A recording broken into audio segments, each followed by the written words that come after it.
Hello, CoachCrate family. Today we are talking about your daily work, which is your daily self-care action or activity.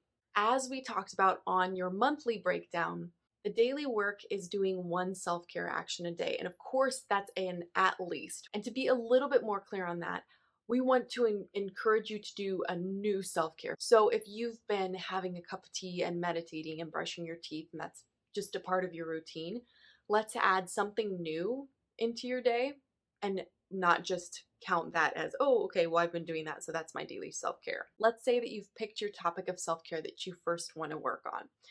As we go through this month, you're going to learn more and more about the different ways that you can take care of yourself. And I say that with an emphasis on you because we really are going to learn about what you need and how to meet those needs. So your daily self-care will change, not only as you're working through the different areas and the different focuses of self-care, but as you discover what works and what doesn't work for you, what satisfies and fulfills and recharges you, and what doesn't do any of those things. As we talk about early on in the book and in the book guide, self-care isn't just easy things that make you feel immediately good. It is that holistic taking care of yourself. What is going on? How do you feel out of whack or off balance or disconnected or bummed out or whatever it might be? And how do we nurture and take care of that? Especially, how do we nurture and take care of that in a powerful way that's going to cause motion and growth and healing? We are not looking for band-aids with this self-care month.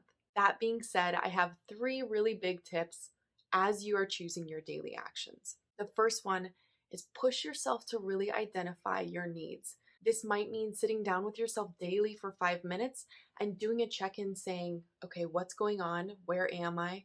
What feels off? What feels good? Where do I feel like I need support? Where are my needs not being met? It might take a little bit of that evaluation to figure out what's going on. And that's okay. Take the time for it. I promise you it will be worth it. The other thing about that is it doesn't have to be this, oh, I've lit candles and I'm sitting and I have this time. No, not at all. You can be in the shower. You can be, cooking breakfast, whatever it is, but we want some of that mental space. We want some of that mental energy to be devoted to that. Ideally, yes, it would be in a quiet room where you can really connect. But if not, shut yourself in the bathroom for 2 minutes and take a few deep breaths and check in. The second tip is to ask yourself questions like, what will take some weight off of my shoulders? And also, what will help me recharge? So 2 things that we want to do with self-care. We want to take away some of the stress, and then we also want to bring back some of that peace and that love, right? We want to work on that rebalancing and alignment. And the third tip, and my personal favorite, look at what you've been procrastinating. I know, you're like, what? I thought this was going to be a fun month. What the heck did I sign up for?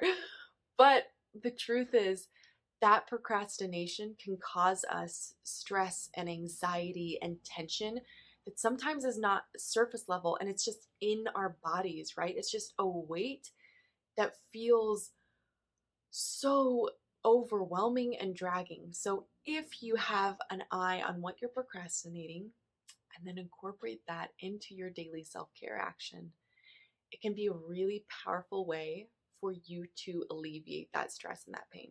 So for example, let's say you've been putting off writing an email to your cousin about not being able to go to the family reunion. Wow, actually could be a very stressful email. But let's say that's happening. Your self-care action for that day might be to write that email. I know, you're like, oh gosh, I should have known Cassandra's going to make me do something, maybe do something challenging. But I say this, that it doesn't have to all be these heavy, stressful things that we're doing for our self-care, but it is absolutely a part of it. And it's really important that we recognize that that's a part of it. Same thing with if the dishes have been piling up in your sink or the laundry, do that. Take care of that. Take those small actions to take care of yourself and create the physical space that you want to live in, the mental and emotional space that you want to live in, the physical with your body space that you want to live in. Stretch, breathe, drink water. Again, it's that holistic self-care. So going back to the third tip, look at what you're procrastinating and consider doing those for your self-care action.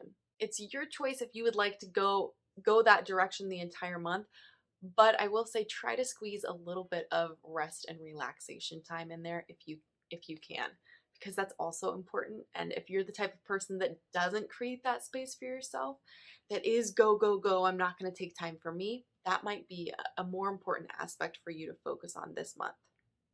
Only you know your patterns and what you do, and I just want to encourage you to challenge yourself to step outside of your comfort zone a little bit and do the thing that is going to meet those needs.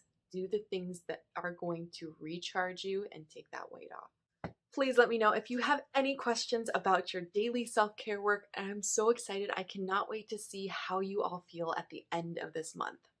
I will see you soon in another video.